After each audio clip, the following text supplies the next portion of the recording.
नमस्कार। साझेदारी लेखांकन वाला आपका चैप्टर चल रहा है, जिसमें लास्ट 3 क्लासों में जो साझेदार की निवृत्ति या मृत्यु पर जो प्रोसेस अपनाई जाती है उसके बारे में बात कर चुके हैं। अभी आपका ये चैप्टर कंप्लीट नहीं हुआ है, यानी इसमें बात करेंगे कि साझेदार की सेवानिवृत्ति या मृत्यु पर जो अगर कोई पार्टनर है, जब साझेदार वर्ष के मध्य में सेवानिवृत्त होता है तो उस संबंध में क्या प्रोसेस अपनाई जाती है उसके बारे में देखेंगे।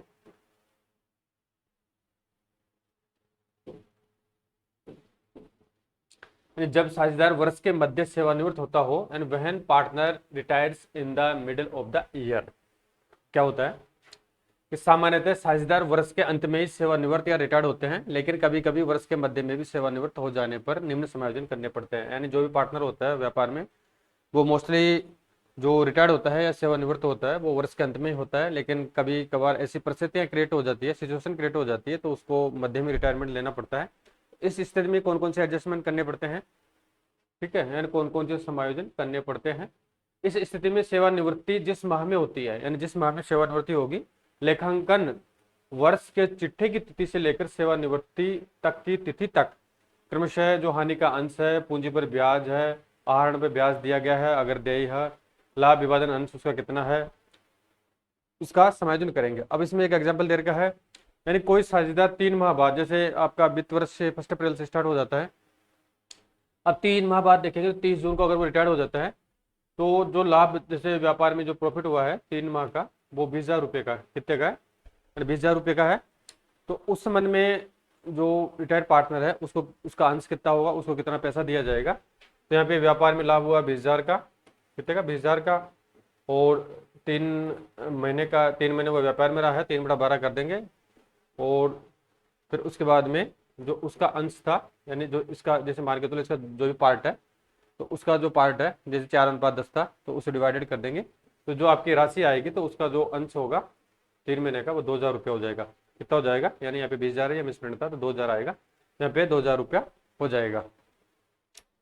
तो generally A partner retires at the end of the year, but sometimes they retire mid year, requiring the following adjustment in this situation from the balance sheet date of the accounting year in which the retirement occurs to the date of retirement, the loss of share, interest on capital, interest on drawing ship due, profit sharing share etcetera का यहाँ पे adjustment करेंगे, जैसा कि example देख चुके हैं। अब इसको अकाउंटिंग प्रोसेस इसकी किस प्रकार से की जाएगी वो देखते हैं, यानी किस प्रकार से इसका लेखांकन किया जाएगा। यानी for being retiring partner share of profit for the intervening, यानी वर्ष के मध्य में period to books of account the following journal entries is recorded, यानी किस प्रकार से एंट्री की जाएगी। तो एंट्री हो जाएगी इसमें profit and loss suspense account, अगर वर्ष के मध्य में रिटायर हो जाता है तो यहाँ पेंडल सस्पेंस अकाउंट ओपन किया जाता है, ठीक है।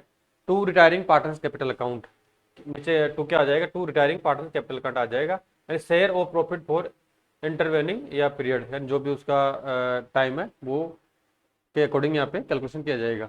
तो एंट्री होगी profit and loss suspense account debit to retiring partners capital account हो जाएगा। अब नेक्स्ट है, यानी latter profit and loss suspense account, इसके बाद में जैसे ही रिटायर हो जाता है तो latter profit and loss suspense account is closed by transferring the amount of the gaining partners capital account in their gaining ratio, the journal entry होगी। जैसे ही जो पेंडल profit and loss suspense account है उसको बंद कर दिया जाता है, यानी जो ट्रांसफर राशि को करके जो गेनिंग पार्टनर्स हैं, यानी फायदे वाले जो पार्टनर्स हैं, उनके कैपिटल अकाउंट में राशि को ट्रांसफर करके उनके गेनिंग रेशियो में इसको बंद किया जाता है, तो उसमें एंट्री हो जाएगी। सेकंड नंबर की एंट्री है gaining partners capital account debit to profit and loss suspense account, क्या जाएगा, gaining partners capital account debit to profit and loss suspense account आ जाएगा। यहाँ पे जो राशि आएगी गेनिंग रेशियो के अकॉर्डिंग आएगी, क्या आएगी, गेनिंग रेशियो के अकॉर्डिंग आएगी। अब यहाँ 2 एंट्री है, अब चाहे तो जो फर्स्ट और सेकंड वाली एंट्री है उसको एक अल्टरनेटिव यानी एक एंट्री की जा सकती है। Alternatively the following general entry can also be passed in palace, यानी फर्स्ट और सेकंड की जगह एक कॉमन एंट्री की जा सकती है वैकल्पिक रूप से। तो gaining partners capital account debit to retiring partners capital account क्यों हो रही है, क्योंकि अब पीएनडल पहले वाली एंट्री में पीएनडल सस्पेंस अकाउंट डेबिट हो रहा था और सेकंड वाली एंट्री में इसको बंद करने में पीएनडल सस्पेंस अकाउंट क्रेडिट हो रहा था, तो दोनों डेबिट और सीआर होने से इसको काट दिया गया है। यहाँ पे gaining partners capital account debit to retiring partners capital account entry हो सकती है।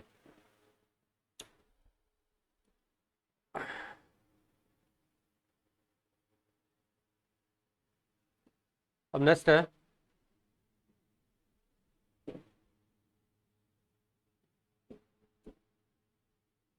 यानी सेवानिवृत्ति पर साझेदार को देय राशि का निपटारा किस प्रकार से किया जाएगा। अब स्वाभाविक है कि जो भी रिटायरमेंट हो जाएगा पार्टनर, तो रिटायरमेंट होगा तो उसका जो व्यापार में पूंजी का अंश था वो उसको देना पड़ेगा, गुडविल में जो उसका अंश था वो उसको देना पड़ेगा, जो भी रिजर्व है वो उसको देने पड़ेंगे, ठीक है। और हानियों में अगर कोई हानियां है तो हानियां उसके द्वारा चुकाई जाएगी, ठीक है। तो इसमें किस प्रकार से निपटारा किया जाएगा, यानी disposal of amount due to retiring partner, जाने वाले साझेदार के खातों का निपटारा समझौते में दी गई शर्तों के अकॉर्डिंग होगा। एंड जो साझेदार सेलेक्ट होता है, जो साझेदार सेलेक्ट में लिखा गया है उसके अकॉर्डिंग यहाँ पे उसका व्यवहार किया जाएगा। अब उस संबंध में क्या होगा कि उसको पेमेंट करना होगा। अब पेमेंट दो विधियों से किया जा सकता है, एक तो लमसम पेमेंट और एक है पेमेंट इन इंस्टॉलमेंट, यानी एक मुश्तान और किस्तों में भुगतान। अगर व्यापार की वित्तीय स्थिति अच्छी है तो वो एक मुश्त भुगतान कर सकती है, अगर व्यापार की वित्तीय स्थिति अच्छी नहीं है तो किस्तों में भुगतान किया जा सकता है। और जो किस्तों में भुगतान किया जाएगा उस पर एक निश्चित दर से जो प्री डिसाइडेड होता है साझेदार सेलेक्ट में, तो उसके अकॉर्डिंग उनको ब्याज दिया जाएगा। किसी भी समझौते के अभाव में, यानी किसी भी समझौते के अभाव में साझेदारी एक्ट 1932 की धारा 37 के प्रावधान लागू होते हैं। अगर किसी प्रकार का कोई समझौता नहीं किया गया है साझेदारी सेलेक्ट के अंतर्गत, तो जो रिटायरिंग पार्टनर है तो उसको जो पार्टनरशिप एक्ट 1932 की जो सेक्शन है धारा 37 उसके प्रावधान के अकॉर्डिंग कार्य करना होगा। जिसमें बकाया राशि पर कितना, यानी जिसमें जो बकाया राशि है कैपिटल पर 6% ब्याज देना होगा, कितना 6% ब्याज देना होगा, या लाभों में पूंजी के आनुपातिक भाग देना होगा, या जो प्रॉफिट है जिसमें उसकी कैपिटल इन्वेस्टेड है उसके अकॉर्डिंग, यानी उस रेशियो के अकॉर्डिंग उसको पार्ट्स या शेयर दिया जाएगा। अगर फर्म की वित्तीय स्थिति सही नहीं होने पर फर्म के सेवानिवृत्त साझेदार को कुल राशि उसके ऋण खातों में ट्रांसफर कर दी जाएगी। अगर फर्म की वित्तीय स्थिति अच्छी नहीं है तो अब स्वाभाविक है कि पैसा एक मुश्त नहीं दिया जा सकता है तो उसको इंस्टॉलमेंट के माध्यम से दिया जाएगा। तो इस संबंध में एक लोन अकाउंट ओपन कर लिया जाता है रिटायरिंग पार्टनर्स का। अब उस लोन अकाउंट के माध्यम से अब किस्तों की संख्या 2 भी हो सकती है, 5 भी हो सकती है, 8 भी हो सकती है, जो भी परसेंट में दिया जाएगा उनके मध्य जो समझौता हुआ है उसके अकॉर्डिंग उसको एक निश्चित राशि प्लस उस पर ब्याज दिया जाएगा। जैसे राशि का भुगतान किया जाएगा यह उसके खाते में डेबिट की जाएगी। जैसे जिस राशि का भुगतान कर दिया जाएगा तो यह उस यानी जो रिटायरिंग पार्टनर है उसके अकाउंट में डेबिट कर दी जाएगी। तो यहाँ पे इंग्लिश वर्जन देखने की आवश्यकता नहीं है, यानी जहाँ आवश्यकता होगी वहीं देखेंगे।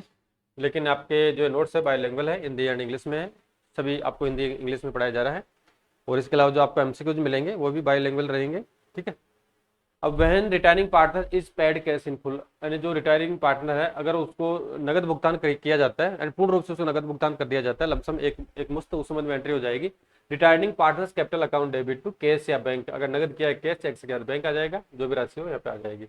नेक्स्ट है when retiring partners whole amount is treated as loan, अगर उसको भुगतान नहीं किया गया है और किस्तों में भुगतान करना है और जो नया अकाउंट ओपन किया जाएगा उसके लिए कौन सा लोन अकाउंट ओपन किया जाएगा, तो जो भी संपूर्ण राशि है उसको लोन अकाउंट में ट्रांसफर करेंगे तो उसमें एंट्री हो जाएगी retiring partners capital account debit to retiring partners loan account. क्या जाएगा retiring partner loan account, loan एक तरह से लायबिलिटीज होती है तो उसको शेयर में रखेंगे। नेक्स्ट है when retiring partner is partly paid in cash and the remaining amount treated as loan, यानी उसको पार्सली रूप से पेमेंट कर दिया गया है और जो रिमेनिंग अमाउंट है वो लोन के रूप में अभी बाकी है, तो उस समय में एंट्री होगी रिटायरिंग पार्टनर्स कैपिटल अकाउंट। क्या जाएगा, यानी बहुत ही महत्वपूर्ण एंट्री है, यानी इसका एग्जांपल देखेंगे इनका जब आपको समझ में आएगा। अभी तो यहाँ पे एंट्री देख रहे हैं, तो retiring partners capital account debit to cash या bank to retiring partners loan account. अब इसमें जो एंट्री की गई है, अब इसमें किस प्रकार से की गई है, आपके जो रिटायरिंग पार्टनर्स कैपिटल अकाउंट है उसमें टोटल अमाउंट ड्यू आ जाएगी, जैसे मान के चलो 7 लाख रुपया देना है। और इसके अलावा टू कैश बैंक, अब इसमें से आपने 50,000 रुपया पेमेंट कर दिया है, फिर कितने रह गया आपका रिटायरिंग लोन रह गई आपकी शेष 6.5 लाख रुपया, ठीक है। तो इस प्रकार से आपकी एंट्री हो जाएगी। नेक्स्ट देखिए 4th नंबर की एंट्री है when loan account is settled by paying in installment includes principal and interested, यानी जो लोन अकाउंट है अब उसको सेटल करना है, यानी उसमें जो किस्तों की राशि प्लस जो ब्याज की राशि दी गई है तो उस संबंध में इंटरेस्ट देना है, तो एंट्री होगी फॉर इंटरेस्ट ऑन लोन पर क्या एंट्री होगी, तो interest account debit to retiring partners loan account. क्या आ जाएगा, interest account debit to retiring partner loan account आ जाएगा। और फिर नेक्स्ट है for payment of installment, payment का भुगतान करेंगे तो returning partners loan account debit to cash या बैंक, अगर नगद दे रहे हैं कैश, बैंक चेक से कर रहे हैं तो यहाँ पे बैंक आ जाएगा। ठीक है, तो इस प्रकार से आपकी एंट्री हो जाएगी। अब इसमें एक महत्वपूर्ण नोट दे रखा है, and the balance of the retiring partners loan account is Sovan on the liability side, यानी जो रिटायरिंग पार्टनर्स है उसमें जो लोन अकाउंट ओपन किया गया है उसको बैलेंस शीट के लायबिलिटी साइड में शो किया जाएगा, यानी liability side of the balance sheet till the last installment is paid to him या हर, यानी कब तक इसको रखा जाएगा, यानी जब तक लास्ट इंस्टॉलमेंट का भुगतान नहीं कर दिया जाता है तब तक लोन अकाउंट को बैलेंस शीट के लायबिलिटी साइड में दर्शाया जाएगा। नेक्स्ट है एंट्री नंबर 1 एंड बी, यानी A and B above will be repeated till the loan is paid off, यानी जो एंट्री नंबर आपकी ए और बी है, ए वाली, तब तक इसको रिपीटेड करेंगे, तब तक इसकी एंट्री होती रहेगी हर वर्ष जब तक लोन का पुनर्भुगतान नहीं कर दिया जाता। ठीक है, अब इसको एग्जाम्पल से समझते हैं। एग्जाम्पल नंबर 11, पहले प्रश्न को अच्छी तरह देखें। 3 पार्टनर है, अमरिंदर, महेंद्र तथा जोगेंद्र एक फर्म में साझेदार है। महेंद्र फर्म से सेवानिवृत्त होता है, यानी जो सेकंड वाला है वो रिटायर्ड हो जाता है, क्या हो जाता है, रिटायर्ड हो जाता है। अब महेंद्र फर्म से सेवानिवृत्त होता है, उसकी सेवानिवृत्ति की तिथि को उसको 60,000 रुपये दे, कितना रुपये देना है उसको, 60,000 रुपया देना है। ठीक है, अमरिंदर तथा जोगेंद्र ने यह वचन दिया कि उसको प्रत्येक वर्ष के अंत में किस्तों का भुगतान किया जाएगा। निम्न स्थितियों में महेंद्र का ऋण खाता तैयार करना है। अब इसमें 3 स्थिति दे रखी है, फर्स्ट, सेकंड और थर्ड। कौन कौन सी है, जब शेष राशि का भुगतान 4 वार्षिक किस्तों में 12% प्रतिवर्ष ब्याज के साथ किया जाएगा, यानी 4 वार्षिक किस्तों में करेंगे तो 60,000 की 4 वार्षिक किस्तें हो जाएगा, 15,000 और उसमें जो ब्याज लगेगा वो अलग है। तो पहली स्थिति है, यानी 4 वार्षिक किस्तों में 12% प्रतिवर्ष के साथ ब्याज दिया जाएगा। और इसके अलावा सेकंड सिचुएशन है, जब पहले 3 सालों के दौरान बकाया शेष पर 20,000 रुपए की 3 वार्षिक किस्तों में 12% प्रतिवर्ष ब्याज सहित और शेष ब्याज सहित चौथे वर्ष में भुगतान करने पर सहमत होते हैं। और लास्ट वाली स्थिति है, जब शेष समान राशि का भुगतान 4 समान वार्षिक किस्तों में 12% ब्याज सहित किया जाएगा। तो इस संबंध में अब इसको देखते हैं।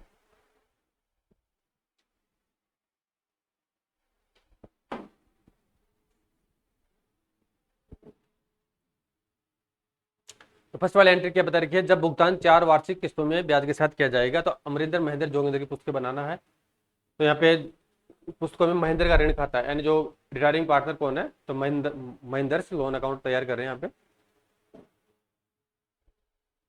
अब इसमें 4 वर्षों का बनाएंगे, इसमें डेबिट क्रेडिट आ जाएगा। अब इसमें महेंद्र की कैपिटल आ जाएगी, कितनी है महेंद्र कैपिटल टोटल, उसको पेमेंट कितना करना है, 60,000 का। अब किस्तों में करना है, 4 वर्षों में 12% की दर से करना है। तो पहले वर्ष का निकालेंगे, शेयर साइड में 60,000 रुपया आ गया। अब 60,000 पर, यानी जो आपका 60,000 है, 60,000 पर 12% की दर से वार्षिक ब्याज निकालना है। तो ये ब्याज हो गया आपका 7200, कितना हो गया 7200, यानी 7200 रुपया ब्याज बनेगा 60,000 पर, कितना बनेगा 7200 रुपया। अब यहाँ पे ब्याज 7200 हो गया, तो टोटल राशि कितनी देनी है, 67,200, कितनी देनी है, 67,200। अब यहाँ पे उसको जो फर्स्ट वर्ष का पेमेंट किया जाएगा, अब 60,000 को 4 वार्षिक किस्तों में डिवाइडेड कर देंगे, तो यहाँ पे प्रतिवर्ष मूलधन तो जाएगा 15,000 और उस पर जो ब्याज लगेगा वो अलग से है। तो 15,000 प्लस 7200 कर देंगे तो 22,200, कितना हो गया 22,200 रुपये का उसको पेमेंट करना होगा प्रथम वर्ष में। और टोटल ब्याज सहित राशि थी 67,200, इसको माइनस कर देंगे तो रिमेनिंग कितना रह गया 45,000, कितना रह गया 45,000 रुपया। ये तो हो गया फर्स्ट वर्ष का। अब इसको बैलेंस जो सीडी है उसको बीडी कर देंगे शेयर साइड में। तो शेष है, यानी पिछले वर्ष का शेष कितना रहा था 45,000 रुपये का। अब 45,000 रुपये पे 12% की दर से फिर ब्याज लग जाएगा, कितना, यानी 45,000 इंटू 12% करेंगे तो इसमें आपका 400 रुपये का ब्याज आ जाएगा, कितना आ जाएगा 400 रुपये का। तो इनको टोटल करेंगे 45 400 तो 50,400 का पेमेंट करना है। ठीक है, अब तक दूसरे वर्ष तक।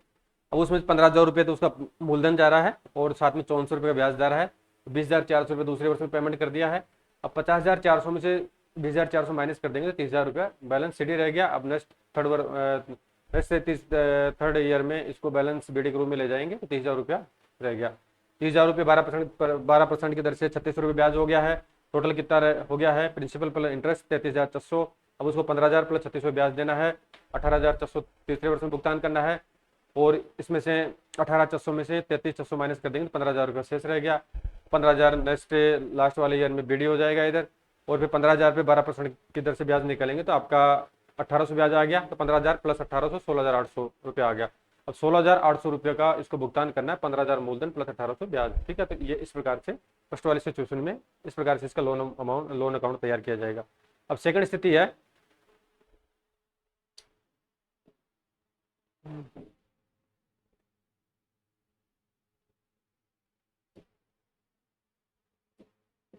यानी जब भुगतान 20,000 रुपये प्रत्येक की 3 वार्षिक किस्तों में ब्याज सहित किया जाता है। अब 60,000 रुपये का देना है, अब 3 वार्षिक किस्तों में है, तो प्रतिवर्ष कितना आ जाएगा 20,000 रुपया, और उसमें आया था 15,000 4 किस्तों में था। अब इसको महेंद्र का ऋण खाता बनाते हैं, तो महेंद्र की पूंजी 60,000 है, प्रथम वर्ष पे ब्याज लगेगा 12% दर से हम दे रखी है, तो 7200 हो गया, तो इसको जोड़ देंगे 67,200 रुपया प्रथम वर्ष का हो गया। अब उसमें 20,000 रुपया का तो मूलधन देना है और उस पर ब्याज लगेगा कितना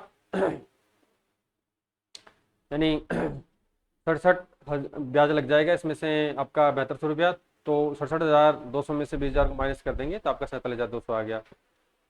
ठीक है, अब 47,200 नेक्स्ट ईयर में बैलेंस सीडी था वो बीडी हो जाएगा, फिर इस पर 12% 5664 ब्याज हो गया, इसका टोटल करेंगे 52,864 हो गया, 20,000 माइनस कर देंगे तो 32,864 आ गया। इस तरह का जो शेष आएगा वो 32 में से ब्याज लग जाएगा, 36,808 आ गया, 20,000 माइनस कर देंगे 16,808 आ गया, और लास्ट में 16,808 पर 12% 2,017 ब्याज बन गया। तो लास्ट में जो पेमेंट बनेगा प्रिंसिपल प्लस इंटरेस्ट 18,825 रुपया ब्याज बन जाएगा। ठीक है, सेकंड वाली स्थिति देख चुके हैं। अब लास्ट वाली स्थिति आपकी, यानी जब भुगतान 4 वार्षिक बराबर किस्तों में 12% वार्षिक ब्याज सहित किया जाता है। अब ये अच्छा क्वेश्चन है, इसमें इसका सॉल्यूशन देखते हैं।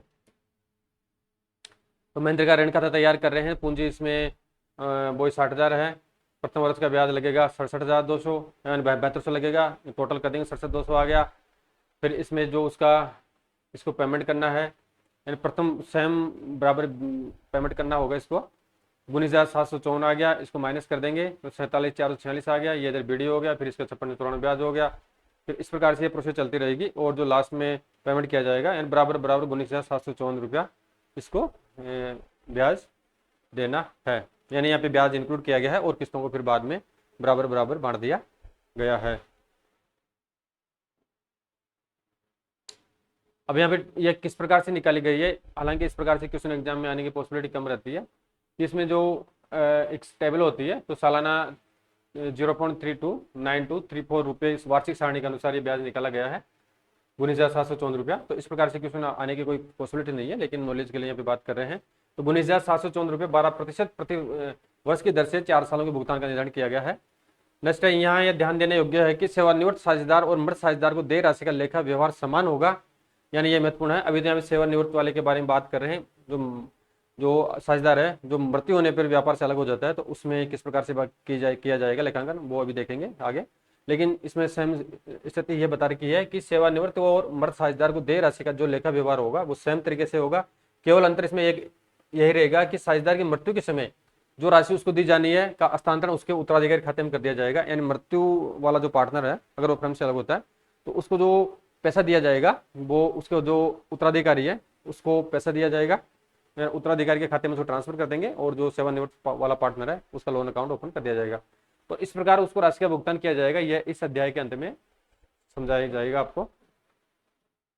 एक अच्छा सा एग्जाम्पल देखते हैं, एग्जाम्पल नंबर 13 देखो। यानी श्याम, गगन एंड राम, 3 पार्टनर श्याम है, गगन है एंड राम है, are partner sharing ratio in the ratio 2:1, कितना 2:1 है, 2:2:1 के अनुपात में है। Their balance sheet as on March 31, 2017 are as under. अब असेट साइड देखें तो केस यहाँ पे 8,000 रुपये का है, डेटर्स 19,000 के हैं, स्टॉक 42 का है, मशीनरी 85 की है, बिल्डिंग यहाँ पे 1,22,000 का है, और पेटेंट्स यहाँ पे 9,000 के हैं। यानी कुल असेट्स हो गए 2,85,000 रुपये। तो आपको ये अच्छी तरह से देखनी है, जब प्रश्न आएगा तो उसमें बार बार देखने की आवश्यकता नहीं पड़े। पेशेंट्री क्रेडिटर्स एंड विविध देनदार 49,000 के हैं, एम्प्लॉइज प्रोविडेंट फंड पीएफ 4,000 का है, जनरल रिजर्व यहाँ पे 14,500 के हैं, कैपिटल देर के तीनों के श्याम, गगन और राम की 80, 62,500 और 75,000, टोटल कैपिटल हो गए 2,17,500, टोटल कर देंगे 2,85,000 लाइबिलिटी साइड का योग आ गया, और असेट्स आपकी 2,85,000 आ गई है। अब यहाँ पे एडिशनल इन्फॉर्मेशन दे रखी है, उसका समायोजन करना है, किस प्रकार से करेंगे पहले इसको देखते हैं क्या क्या इन्फॉर्मेशन दे रखी है। As Gagan got a very good break at an MNC, so he decided, यानी वो एमएनसी में चला जाता है, तो so he decided to retire on that date and it was decided that Shyam and Ram would share the future profit in the ratio 5:3, यानी जो future का प्रॉफिट होगा नया अनुपात कितना होगा 5:3 हो जाएगा। और यहाँ पे जो गगन है वो रिटायर्ड हो रहा है। Goodwill was valued and goodwill का मूल्यांकन 17,000 रुपये किया गया है। मशीनरी 78,000 रुपये पे मूल्यांकित की गई है। बिल्डिंग 52 की गई है। स्टॉक का 30,000 रुपये मूल्यांकन किया गया है। And bad debts amounting to ₹1550 यानी 1550 were to be written off write off किया गया है। Record journal entries in the books of the firm and prepare the balance sheet of the new firm. Balance sheet तैयार करनी है, वो general entry देनी है।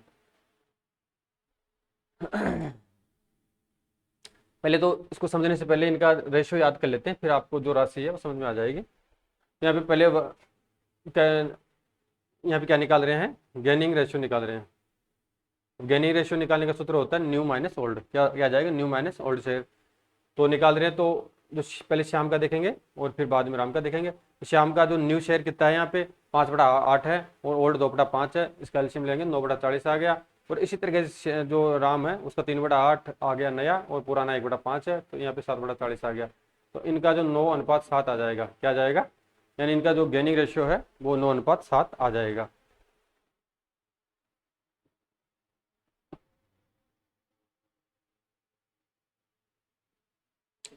अब पहले इसकी एंट्री देखते हैं।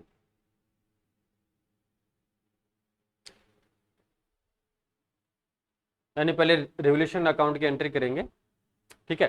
तो रिवोल्यूशन करने पर जिससे असेट्स में अगर वो उसमें वृद्धि हो रही है या लाइबिलिटीज में वृद्धि हो रही है, एसेट्स में कमी हो रही है या एसेट्स में वृद्धि हो रही है, तो उसके हिसाब से जो रिवोल्यूशन अकाउंट की एंट्री की जाती है। हालांकि वो मैंने पिछले वीडियो में पढ़ा दिया आपको, लेकिन यहाँ पे पुनः देख रहे हैं। तो यहाँ पे फर्स्ट एंट्री आपकी revaluation account debit to machinery stock and debtors, ठीक है।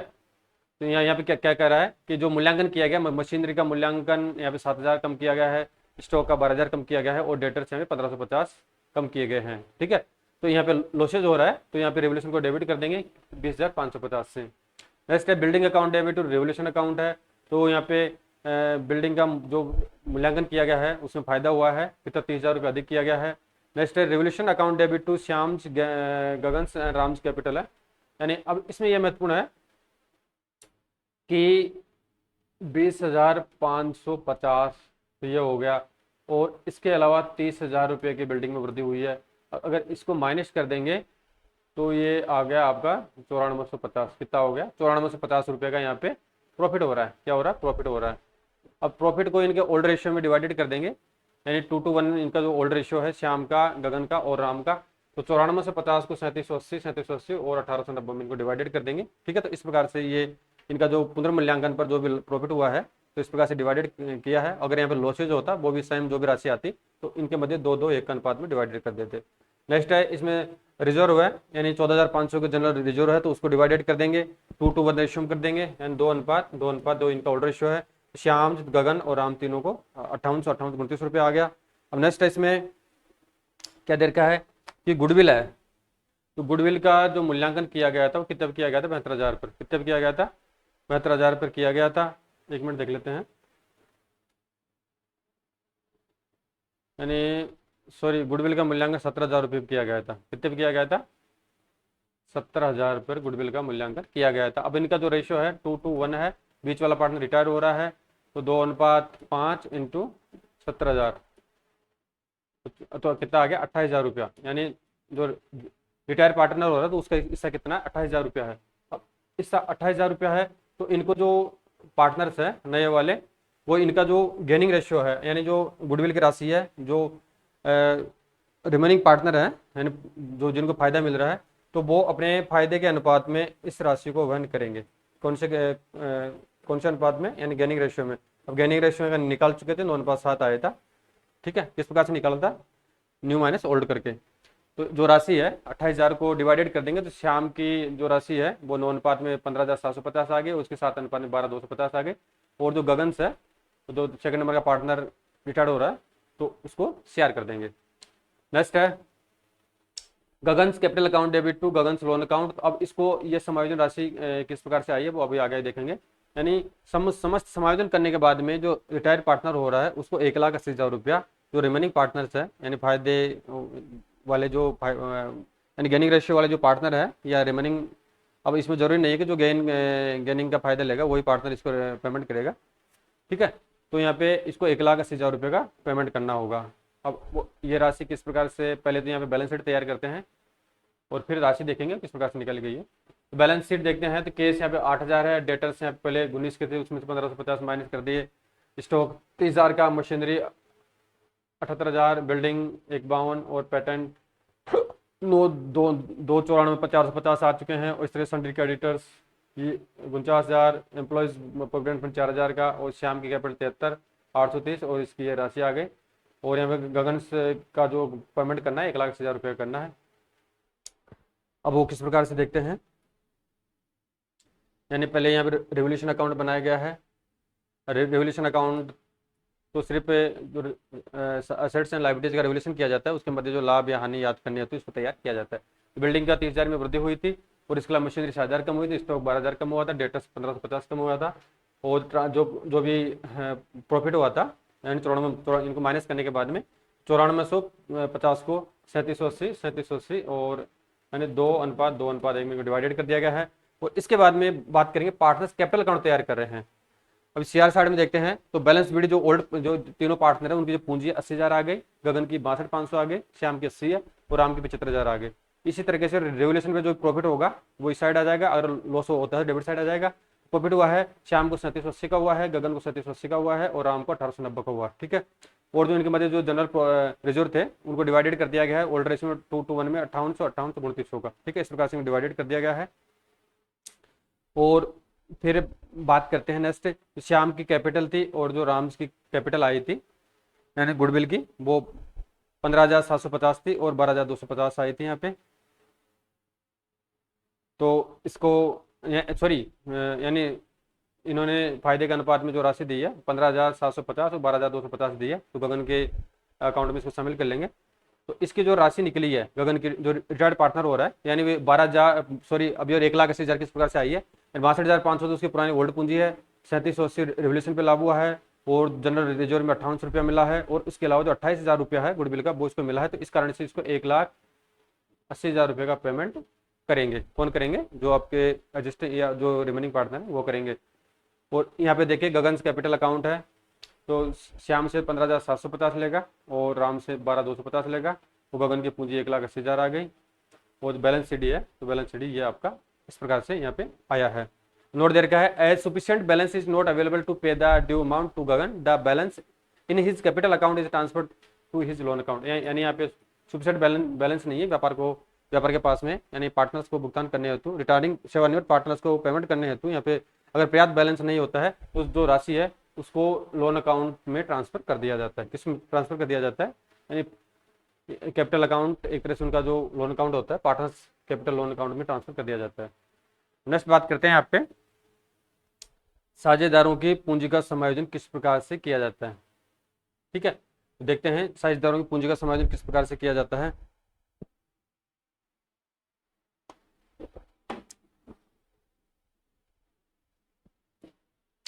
तो ठीक है फ्रेंड्स, इसको नेक्स्ट वीडियो में पूरा करेंगे, यानी साझेदारों की पूंजी का समायोजन और इसके अलावा इसका एग्जाम्पल देखेंगे, डिटेल से एग्जाम्पल देखेंगे। तो साथ में बैलेंस शीट, रेवोल्यूशन अकाउंट और फिर साझेदार की मृत्यु, लाभ हानि मध्य अवधि में अगर वो मृत्यु हो जाती है तो किस प्रकार से एंट्री की जाती है, और जो एग्जाम्पल है वो डिटेल से देखेंगे। नेक्स्ट वीडियो में बात करेंगे इसके बारे में।